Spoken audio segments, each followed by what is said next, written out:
Hi, this is James from GamesRadar, and we have been playing the Call of Duty Black Ops 3 beta. I'm here with Leon, also from GamesRadar. Hello. So here we are then, the Black Ops 3 beta, and some tips for people getting started. Yep, first things first, we have 3 maps on offer right now. Evac, a sort of abandoned rooftop level. Hunted, a grand mansion in a jungle with a pool and waterfall to swim through. And Combine, a futuristic military complex with spawn points at either end. Yeah, so far we haven't found any camping spots on these maps, so don't worry about people hunkering down for the duration, because they can't. Oh, and everyone is playing Team Deathmatch right now. Yeah, there are other modes in the beta right now, but this one is by far the favourite. Each session in Team Deathmatch goes up to 75 kills, so end quite snappily, but once the beta starts properly, we're sure the other modes will get more popular. Okay, on to the tips.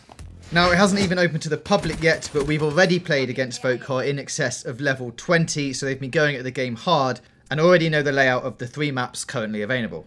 So we want the best weapons. Yeah, indeed. Handily, you get one of the best guns right at the start, the trusty old ARC-7. Which is definitely a 2065 version of the AK-47, right? Yeah, I think so. It's still here, and it's still one of the most rounded weapons in the game. Rate of fire and damage is particularly good, and while it doesn't excel in any particular area, it's great for just getting stuck in and feeling your way afterwards. Plus, the more you use each gun, the more parts you unlock for it, so it's a good idea to have this as your base gun before working out which others you want to spend those precious unlock tokens on.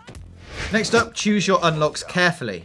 Each rank you achieve nets you an unlock token, which can be spent on any weapon, perk or specialist class in the game.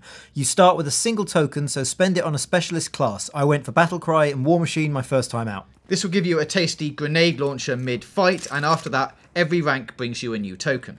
And don't forget to scroll over to the shotguns, LMGs and snipers by pressing R1 on the primary select screen for more options.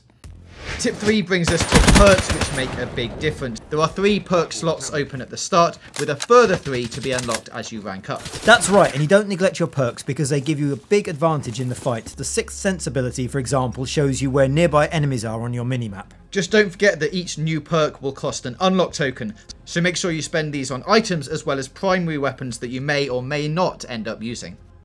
Quick one next, getting creative with your designs. Yeah, you have a bunch of customization options open to you from the beginning, letting you create custom paint jobs for any of your weapons. It's not essential that you start slapping happy faces all over your Man of War assault rifle, but it's something you should at least play around with. Next up, settle on your loadouts before entering combat. Indeed, basic stuff this, but make sure you're happy with your kit before heading into a lobby, because matches cycle through quite quickly, and you don't want the session to launch while you're still fiddling with your primary attachment, so to speak. Each loadout allows you to carry a maximum of 10 things, whether they're guns, attachments, perks or grenades. It keeps things nicely balanced in a fight, and it means you can't pack super weapons all the time. We recommend you stuff as much into your primary weapon and perks as possible. Number 6, the controls. If you don't like fiddling with the menus to learn them, here are the basics. Obviously the basics are normal COD, however tapping R1 and L1 together now activates your specialist ability. Which is a bit like Destiny. It's a lot like Destiny. Once you've built up enough points per life, you can activate your score streak boost, like a UAV or care package, by tapping right on the D-pad. And if you're good enough to have unlocked multiple layers of this, tapping up and down on the D-pad will select which boost you use. I was good enough for about one of those things.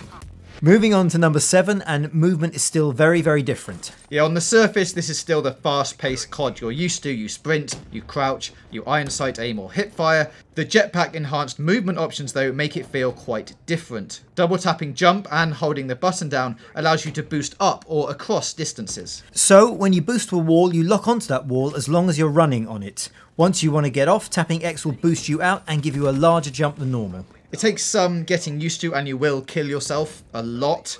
But when you string together wall runs with boosting slides and shooting people in the face, that's when you'll be top of the leaderboards. And finally, use your abilities when you can. Your specialist abilities will recharge as the fight goes on, so don't be afraid to use them. Even if you're not making kills, they're still replenished, and once activated, it can swing a fight in your favour. Keep in mind though, if you're killed when using an ability, then it's over and you'll have to wait for it to charge again, so don't try and activate it under fire. And that's it, our 8 tips for getting started in Black Ops 3 multiplayer. Let us know your thoughts and tips in the comments below, and subscribe for more videos of all your favourite games. Good job, CDP. Mission reassignments inbound. What? It's over? Already?